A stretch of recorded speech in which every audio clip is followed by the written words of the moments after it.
When Musk was acquiring Twitter, there was a recognition that there is this window of opportunity. This is Sash. He grew to staff at Meta despite switching teams 10 times in 9 years.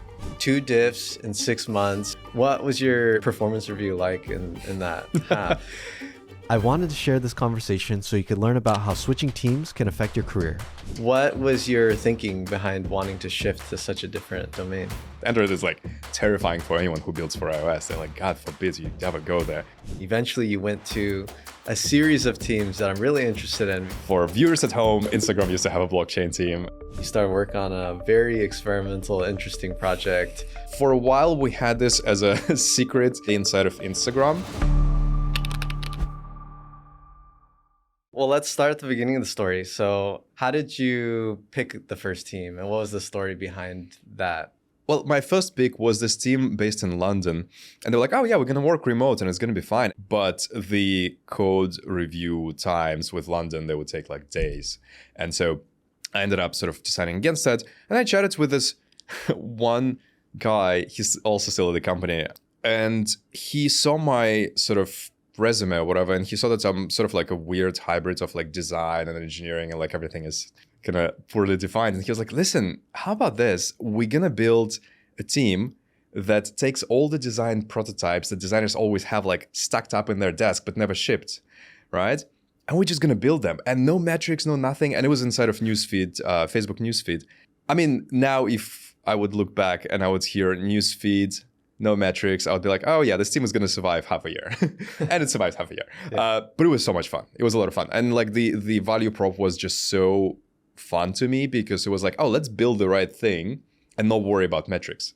And the things that we built, later we found some metrics to associate with that. Again, it didn't survive long-term scrutiny, but it was a lot of fun. It was all sort of really joyful projects. The team was called Newsfeed Delight.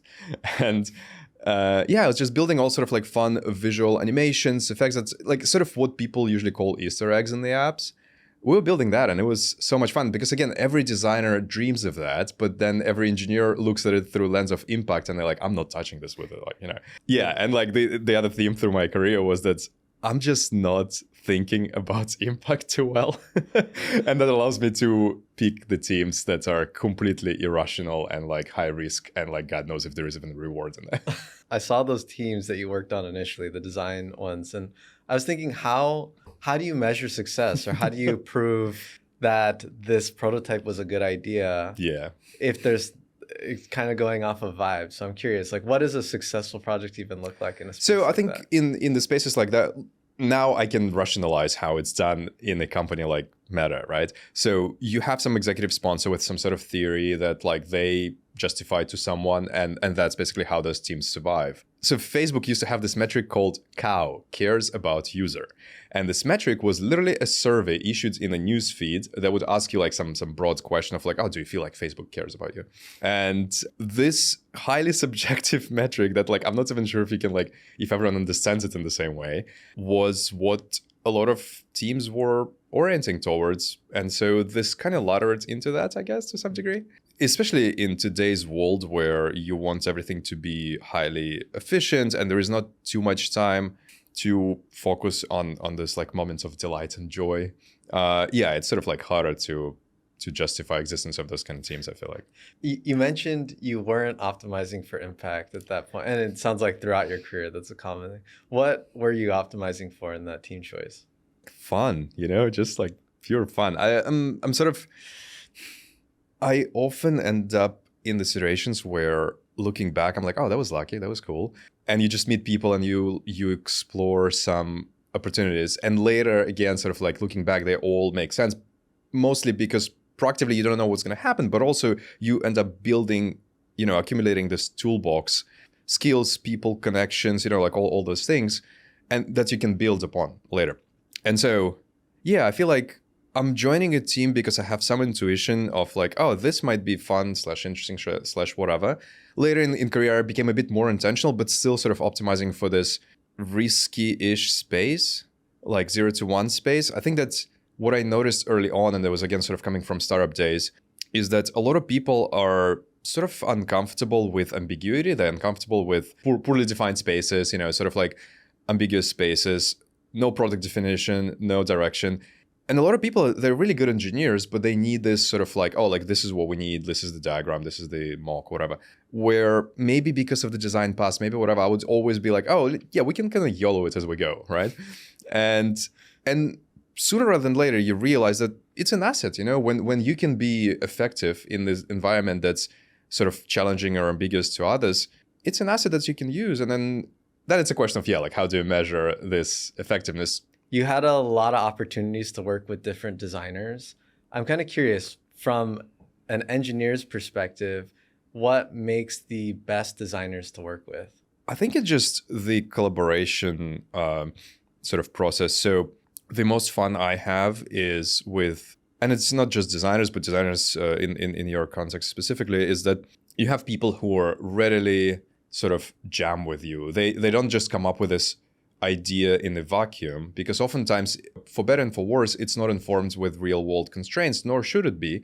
But then when you have this initial design, it's like, oh, but what happens when your network fails? Or what happens when user doesn't have this field in their data, whatever. So like you need this constant dance between like, here is this idea that we want to achieve, and here is the real world inputs. Oftentimes, what I would find even more fun is when you show designers, oh, like, look at all those cool capabilities that we can actually use in your design. So like, what if we, like, at the time, like, I don't know, what if you use some sort of like location to inform how this looks, or if you use accelerometer of the device to move the shadows different way. It's like all the stuff that not every designer necessarily knows or remembers off the top of their head is a fun way to sort of to inform their creations. But then also this iteration loop, like in my experience, the tighter you can get this iteration loop, the better. And I had a few projects on some unreleased pieces of hardware where the whole thing was for me to build a hacky version of Figma 2 unreleased device rendering pipeline, so the designers can just like see their Figmas on unreleased device as quickly as possible and just like move stuff around and like immediately see it being reflected. So like all those iteration loops, the shorter they are, the better. And the more both partners, engineers, designers, whoever else is involved, are ready to hear each other and like sort of internalize the constraints and sort of talk about it, the stronger products come out. So if I'm understanding correctly, you mentioned the short iteration loop, but also it's kind of like this bi-directional communication. Like engineering might propose something that design doesn't know. Design does the same. And the end result is a much better product. Yeah, for sure. I also find it really helpful when you just start the project to like not involve technical constraints too much and just be like, okay, cool. Yeah, we're going to build this crazy thing that you want. And then you sort of, then you can trim it down to meet the world where the world is, right? So like if it's hardware, well, what is the, I don't know, like thermal envelope that you have to work against? Well, maybe the device is just going to blow up if it runs for so long. Or, maybe, like processing power is not there, so it cannot be as real time as designer. So like, all sort of real life constraints that will get in the way anyway. But yeah, it definitely helps to start with a pretty, sort of like everything is going to be working the way you want, and then sort of like inform each other and sort of bounce off each other. And like this definitely builds a stronger product. So I think like that first leg of your career, you were working on like traditional iOS kind of things, very design oriented. And I understand that you pivoted at some point more towards a completely different domain. You switched teams multiple times, even within iOS, but then you switched to an entirely different domain in hardware and prototyping, experimental hardware. What was your thinking behind wanting to shift to such a different domain? I was just looking for a new sort of team. And I started by looking at, your iOS teams. We have this internal jobs tool. I was looking for something in New York, and I just couldn't find anything that was sort of appealing enough. But then there was this one of the postings was like, oh, we're like starting this new hardware team. And there was not really that much information. Like at the time, the internal job tool was like sort of like semi-updated once in the blue moon. I think now it's like more rigorous. But yeah, and so I reached out, and turns out that they were looking for people to work on hardware based off of Android open source OS. So like AOSP, it's like pretty standard practice. I think right now, if you're like building a new device, you just start with this AOSP sort of OS. I think I sort of just switched to it because like, oh, there is nothing more fun in New York for me right now. Why not? Obviously, zero experience with hardware or Android. Android is like terrifying for anyone who builds for iOS. They're like, God forbid you ever go there. It's like going to the dark side. But yeah, so I ended up switching, and that team was a lot of fun. It was like, it's like sort of like this Alice in Wonderland. Like once you plunge, into the rabbit hole, you kind of like, oh, this is really fun.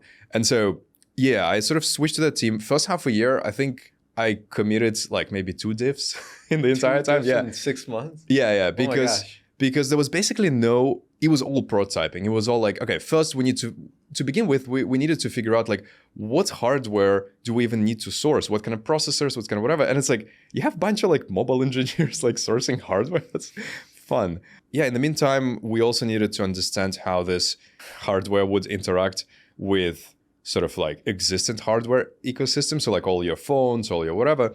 So me being sort of aware of iPhones and iOS sort of ecosystem and loving reverse engineering stuff, I started looking into how Apple builds their messaging stack and sort of how they communicate. So there is this protocol that allows, whenever you get into a car that doesn't have Apple Car or like Google Car, you end up connecting your phone and you see like your messages or your calls in this like really old school dashboard. So there is a protocol that allows you to do that via Bluetooth.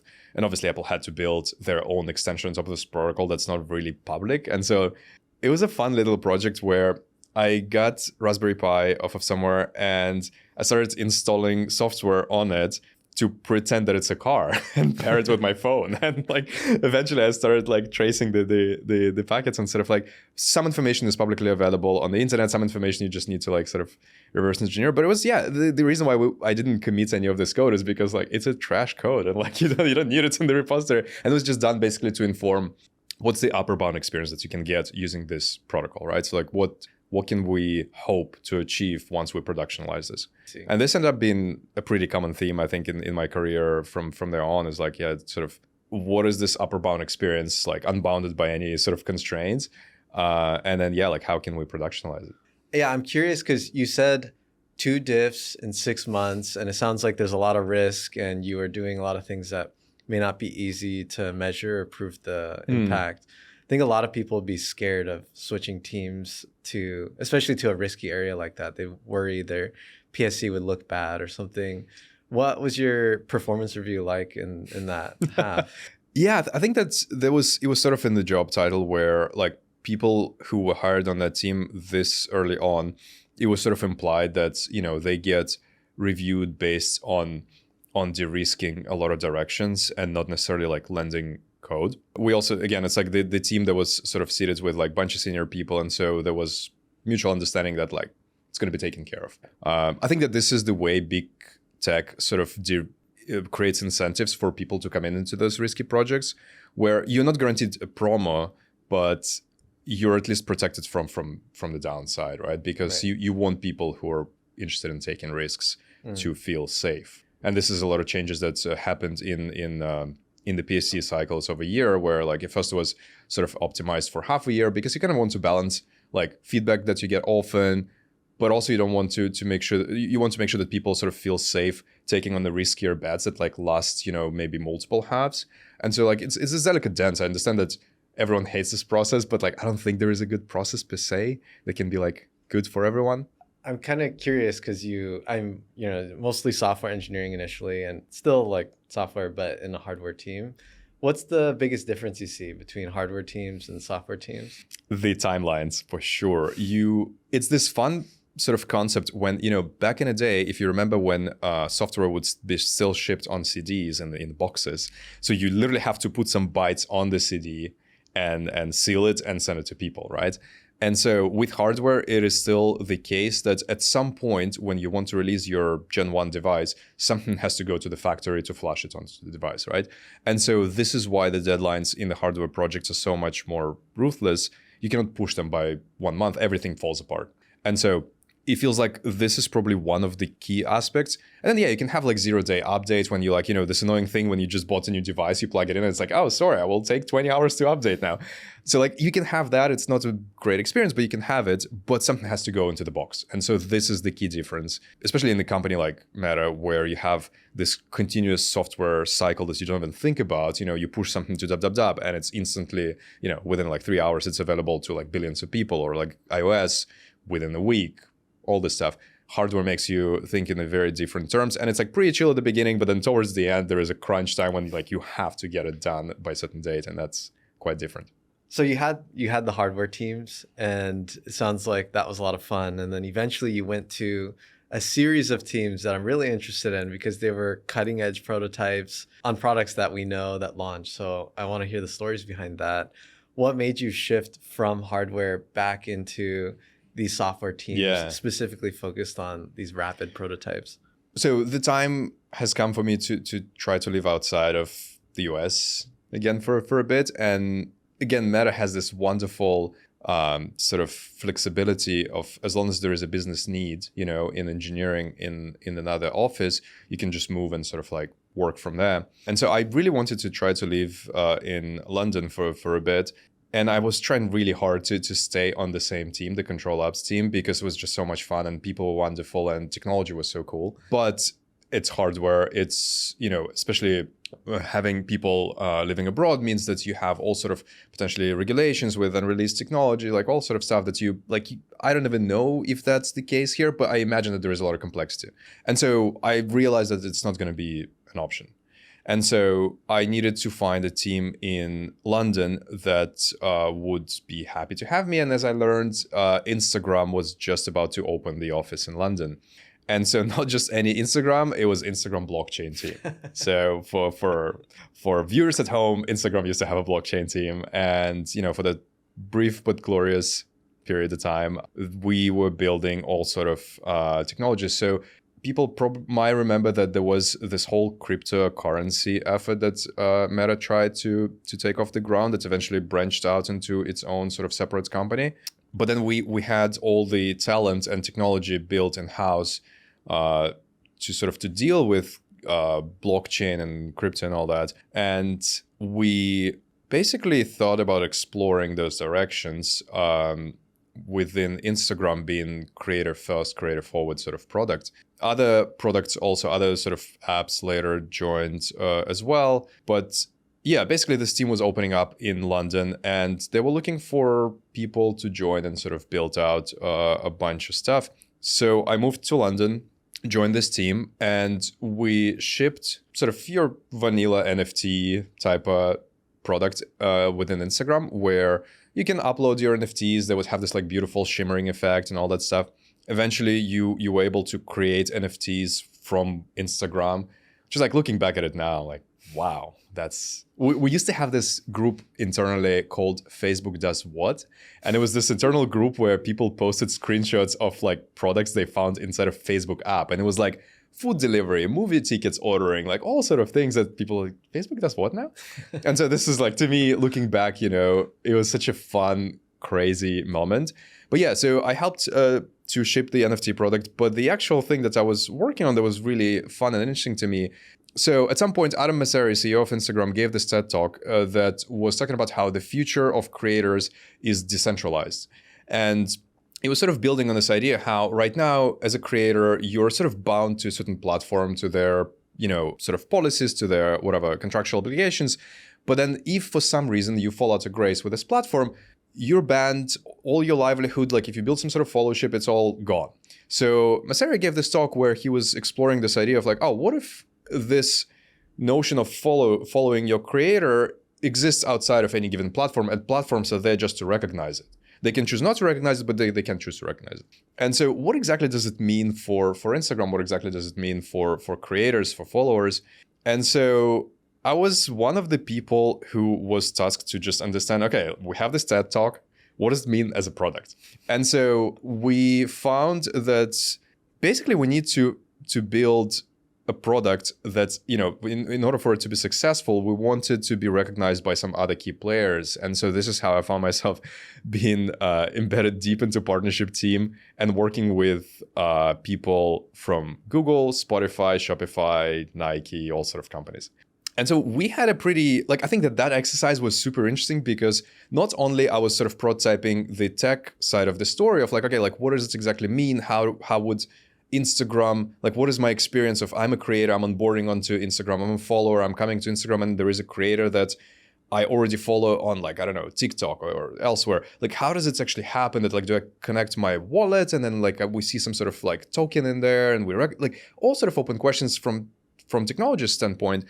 But even more interestingly, there were a lot of questions about sort of business side of the story where you have Meta whose business is predicated on ads. You have, let's say, I don't know, Spotify, whose business is subscriptions. You have Shopify, whose business is, I guess they charge merchants for selling stuff. And all sort of like, they're all different incentives that all those companies have. And so how do you create a product that they all are interested in, considering their different business incentives? And that was just really, as an engineer, I think you get to think about it either if you run your own startup or if you're pretty senior. I was neither of those things. And like, it was so fun to just go and sort of play with it. And just like meeting people from other companies, making a case for like, oh, this thing should exist. And like, it is a really fun exercise in seeing how you can convince people that a product should exist pretty much from scratch in the vacuum, like there is nothing. And then you're like, oh yeah, it makes sense for you business wise. And, we got to various degrees of success with different companies. And then crypto winter hit and we had to shut down the entire project. But while it lasted, I think that it sort of gave me a really fun insight into this side of the story where technology is important, but it's so rare that companies sort of fall apart. Well, I don't know if it's rare, but I feel like it's more often than not, the companies fall apart not because of technology. And so there is this whole other aspect of building a product that I think as engineers we don't often get involved into, but it's still a really fun problem space to think about. Okay, so then crypto winter happened. You switched off that team and you started work on a very experimental, interesting project, Instagram Threads. Yeah. Prior to its launch, I'm curious, like, how did you get recruited to that team? Because that's a really cool, interesting 0 to 1 project. It was sort of, the writing was on the wall that the whole like crypto efforts, blockchain efforts will be no more. And so sort of foreseeing that, I ended up helping people to ship some pretty traditional Instagram products for a bit, still from London. And then a couple of people reached out over Christmas break, as far as I remember. And they asked if I was familiar with sort of ActivityPub, this protocol behind Mastodon, so decentralized social networking. Up to this day, I'm not 100% sure why. I think that like, you sort of end up building some sort of credibility for prototyping, for like posting, internally, all things that you do, yada, yada. And so they reached out, they asked about it. And I was like, oh yeah, I'm kind of familiar with that. I wasn't really big on Mastodon at any point, but I was aware that it's happening. I was sort of knew enough about it. And then it was Christmas break when I didn't really have anything to do. And I was in London, and what I did, I spun off internal instance of Instagram server, and I started looking into, okay, if I stand up Mastodon instance next to it within the internal sort of network, on Mastodon, you can search and it finds users from any other decentralized Mastodon instance. So they have this like protocol that they talk to each other and they sort of resolve all those names. And so I spun off both of those instances and I wrote a really simple and really horrible code that was basically allowing internally to resolve Instagram users from Mastodon. That was the first taste of like, cool, we can actually get this stuff. We can get them talking to each other. And, it's not technically that hard, let's be honest. But what I found, and this is probably another one of those lessons where it's not about technical complexity oftentimes. It's about having a concrete thing that you can point at, you can give people to play with it, and they can actually see it with their own eyes. And it creates so much momentum in the project, let's say, especially early on. When it's like, yeah, you can have like 500 decks, or you can have like one prototype that works and people can play with, and it just creates excitement, and all of a sudden people jump on the project and like whatever. So that was the very first thing. Again, it didn't really de-risk or move us anywhere because it was obvious that it's possible, but it just showed maybe the direction that like, oh, I'm interested in the project, and I showed it to the folks who reached out. And then, so the very next step would be, okay, cool, now we need a mobile app. And I knew Instagram code base at that point relatively well because I worked on Instagram blockchain team for a bit. And so what I did, I started stripping down the images from Instagram app and just blowing up the actual caption text to be pretty massive and just hitting the same, internal Instagram server. And so it would just show all the, like my feed without images and just with text. And I was like, oh, cool. That kind of like, you can squint and see it. And then I worked with this super talented guy, senior engineer, Peter Cottle, from Instagram. And yeah, like the way he sort of knows backend, I feel like is sort of back of his hand.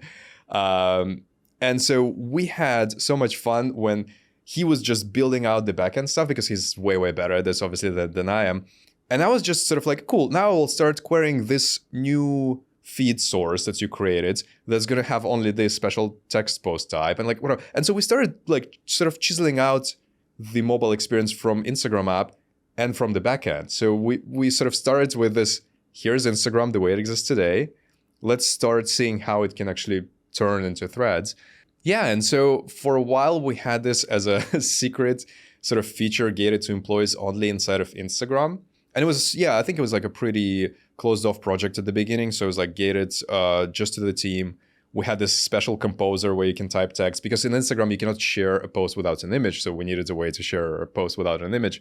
And like backend should survive, this post that doesn't have an image and not freak out and like crash everywhere. So like that's where Peter really helped early on quite a bit. And yeah, we sort of started chiseling this out. And then I ended up being this like iOS engineer based in London when the rest of the team started building up in New York and SF. And yeah, it was sort of a fun journey from there on. I was so London is what, like, I don't know, 8 hours ahead or 5 hours, like some number of hours ahead of New York, let's say. And so, wow, I'm like terrible at time zones. But you wake up in London time and it's super early. And because our builds were sort of separate builds from Instagram app, they would constantly be broken because they were not part of any continuous integration yet. And so like I would wake up, all the builds are broken. I need to figure out why is that. Someone would lend some code, doesn't include like our code paths, whatever. So first 3-4 hours, you just fix all the stuff. You get it to working, and then team in the US wakes up a bit later and they can start working with it, and then you build out a bunch of features as well. And so yeah, it was a really fun process. We started hiring a bunch of people from across the company. It was a really fun sort of project where it was just around the time when Musk was acquiring Twitter. And so there was recognition that there is this sort of window of opportunity. If there is some sort of chaotic moment in the Twitter, then, Meta can come up with its own product.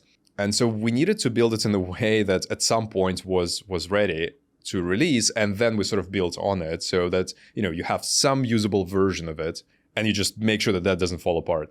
And so I think it got built in like 5 or 6 months, if I remember right, from this first prototype to releasing it to public. And it was like one of those projects where it was a top-down incentive sort of initiative from the leadership to get it working. And because of that, all the red tape, there would like magically people would appear and they would be like, let me solve this for you. And you're like, yes, please.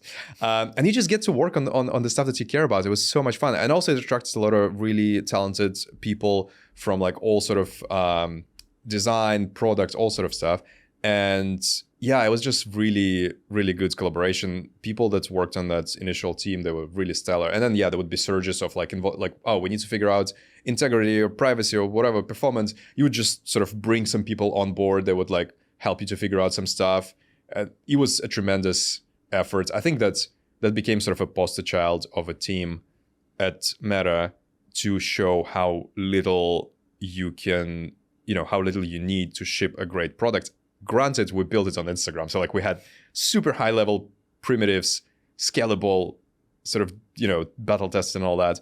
So, but yeah, it was something that Meta sort of, I think, tried to evangelize later on. So this is how we can build products in this new environment. You mentioned working with Peter, super senior engineer at Instagram. What is the thing that made him so great when you worked with him? I think that he worked on it for so long that he was familiar with all the corners of the code, and he sort of knew well the consequence, like what's the fastest way to get post working without an image, right?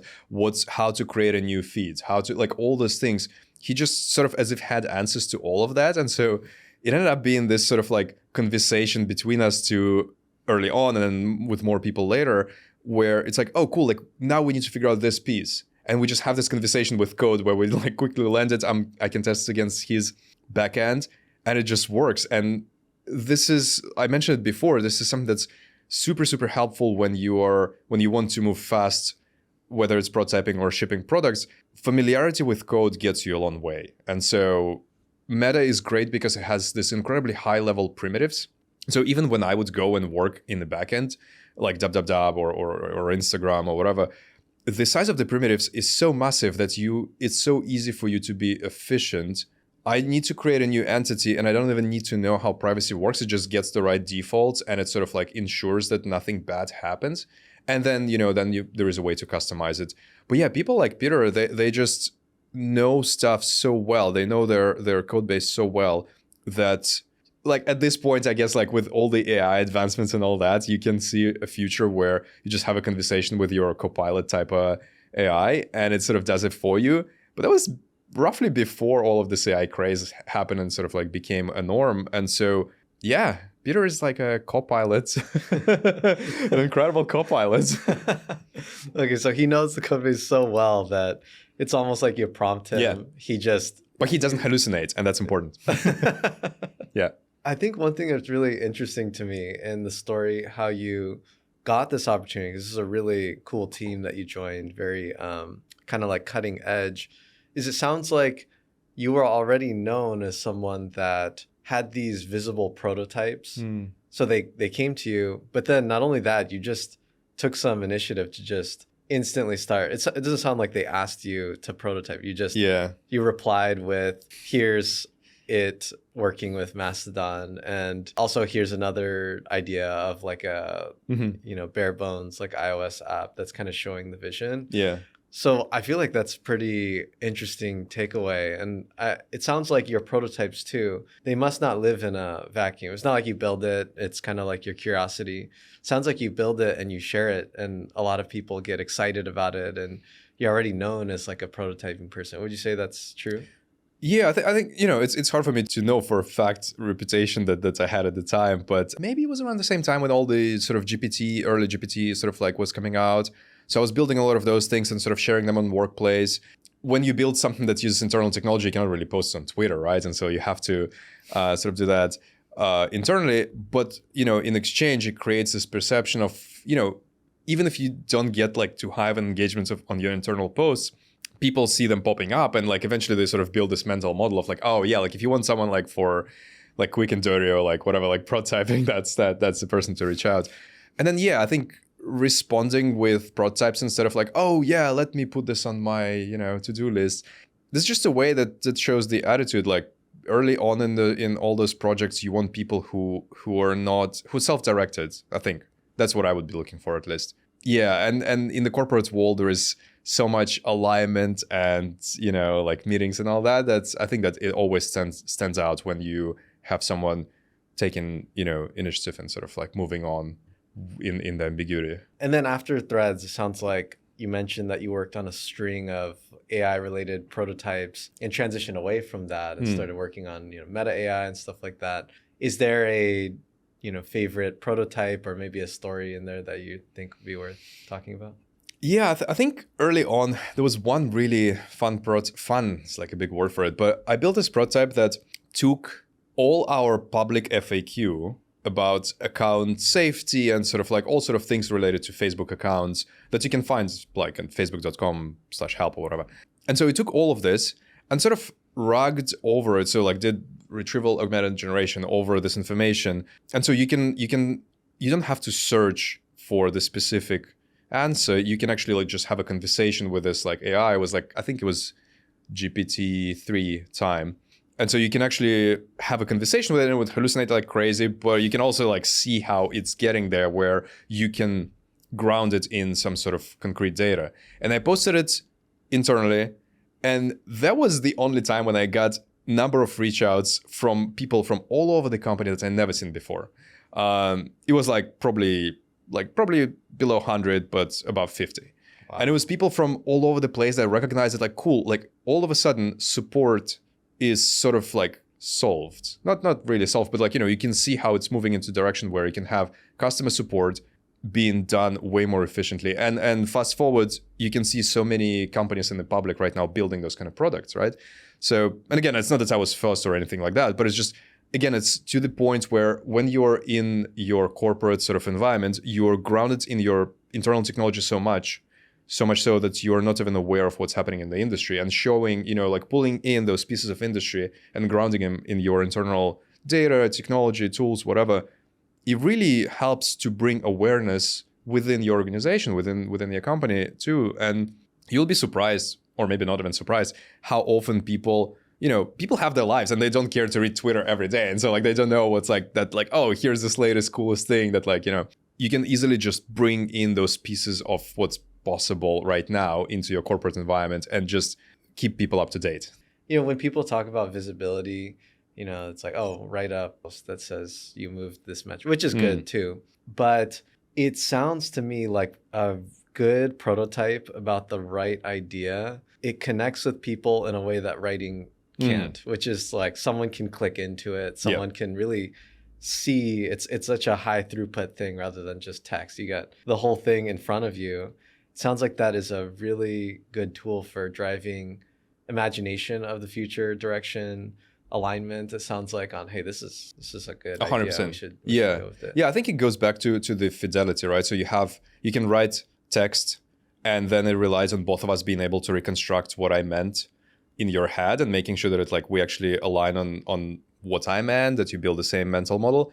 You can draw an image, and then it's a bit easier. Video, even easier. Prototype is probably the highest fidelity when there is like the less ambiguity you leave to, for someone to interpret, the better. And then you can actually ground your conversation in like, oh, cool, like I actually want this specific interaction to be a bit better or different or whatever. And you probably saw that yourself so many times when you're in the meeting and 20 minutes in, you realize that you were talking about completely different products. That's like you thought that you're building together with this partner or whatever. So it definitely helps a lot to speed up those ambiguous, days of the project. Okay, well, coming to the end, I think there's so many interesting reflections we can have over this career, because I think your career is so unique in that I remember you had written something or said something like you got promoted despite your best efforts not to, and like it was clearly not your intent to focus on career growth, more about focusing on the things you're building and other circumstances. So I'm kind of curious, like when it comes to career growth, like looking back, if I recall correctly, you were hired as an IC4? Yeah. I hired as an IC4 and then were eventually promoted to IC6, even though it was not something you really even thought too much about. What are your thoughts on, your career growth and also like in switching teams as you go about it? There was one friend who was on the first Newsfeed team that I joined, who's been there before I joined and who stayed there throughout my entire time at Meta. He just left like maybe a year ago. And so it's definitely way, way easier to level when you're in the same space. You build connections, you build goodwill, you build expertise, all those things that help to propel your career upwards. I think that, I just always found it a bit boring. I think coming from startups, coming from outside of the US, my mentality was just so not about that it took me a while to conceptualize what PSC is and like what is it for, because like you're at a startup, you get continuous feedback every day, right? But here it was sort of a bit different. I don't view this as necessarily an advice that you can scale and give to other people that like, oh, do this thing and it's going to be fun. No, like it really depends on what you're optimizing for and like what kind of career and life you want to have. I do find that for myself, breadths is just a way to set yourself up for those, connections that you build in the future. So it's kind of like you set yourself up with all the connections, all the technology, all the people, and eventually some of them come through. And, maybe you will take a few wrong turns, but as long as, for me personally, as long as I enjoyed the projects that I was working on, and this is what I was optimizing for the most, I sort of wanted to work on projects that I feel passionate about. I end up working a lot. I used to work long hours. And to do that sustainably, I needed to enjoy what I'm doing. And for me, this joy was coming definitely from fun more than leveling and career growth. I mean, it sounds like the breadth paid off as well. Like there were many of the opportunities that you got were because you were kind of shooting shots everywhere and people had seen that. So you cast a wide net. Yeah, you definitely end up building some sort of persona for better and for worse. I know that I have a few really good friends on infra teams, and we have this like ongoing jokes about number of saves that I caused them and like all the grief that I caused them. But like we're still friends, and whenever they need to know how something is done in this completely different corner of the app or in a different app, they come and ask, right? And it's helpful. Well, not anymore, but they used to. When it comes to career advice, it's anecdotal, and we can't really tell what would have happened if you did something differently. We just kind of interpret the dots looking back. But one thing I was just thinking that might be interesting is that bootcamp class that you joined. For some reason, everyone stayed at the company the entire time, and they're completely different people. And it's also a low sample size. But I'm curious, I don't know how much tabs you kept on, what they're doing and how, but when you compare your career to theirs in terms of like what they worked on and how theirs went, do you notice any differences? Yeah. I know that a couple started as ICs, became managers, worked in roughly the same space, definitely within the same apps. The other person moved to Reality Labs and I think stayed there for the entire time. I think still an IC. Yeah, I think they all are doing well, but they definitely are kind of people who prefer growing vertically rather than just spreading themselves all over the place. So when I was leaving Meta, I felt that I have to find someone to take over my spot on the team. My last team was like almost exclusively built around prototyping within Meta AI. And it was hard. And I'm not saying it to like pat myself on the back, but I think that this is something that large corporates, environments, they sort of disincentivize against. They sort of like, they don't make you want to join to prototype, to explore. And I think that this is how you build resilience in bigger companies, where majority of people focusing on your impact and all the right stuff. But then you need someone who is sort of like, oh, I'm just gonna take a risk and like see how that plays out for not expecting anything particular to happen. It also kind of reminds me of like the discussion of metrics versus, I guess, vibes, for lack of a better word, is that there's a lot of merit to that hyper optimized way of thinking. But it also is the trap of like, local maximums and like if you want a monotonically increasing number, it's not gonna, if you're not willing to take the down, you might not unlock like some, 100%. change. Yeah, I think that there is definitely something to be said about the Goodhart law. That's the second you choose something, you elect this number to be a metric, it ends up being a bad thing because people end up sort of gaming it. And so it stops being a good metric, right? And that is even before you sort of think about the fact that many things are not even measurable, right? And so you have to rely on the taste, you have to rely on like whatever else to build good products, to make sure that you're not getting trapped in a local maxima. It is hard, especially it's hard to make a framework out of it. I feel like and large companies need frameworks because nothing else scales. You did 10 teams in 9 years. I'm curious, looking back on all of them, is there any of them that the team switch you kind of regretted? Or maybe it's like a team switch where you thought, oh, actually that one, looking back, maybe not ideal. I think that there were some that didn't pay off as much as I was hoping to. But I think in reality, you sort of learn from all of them, you learn something. So that, you going forward, you at least try to avoid those sort of lessons again.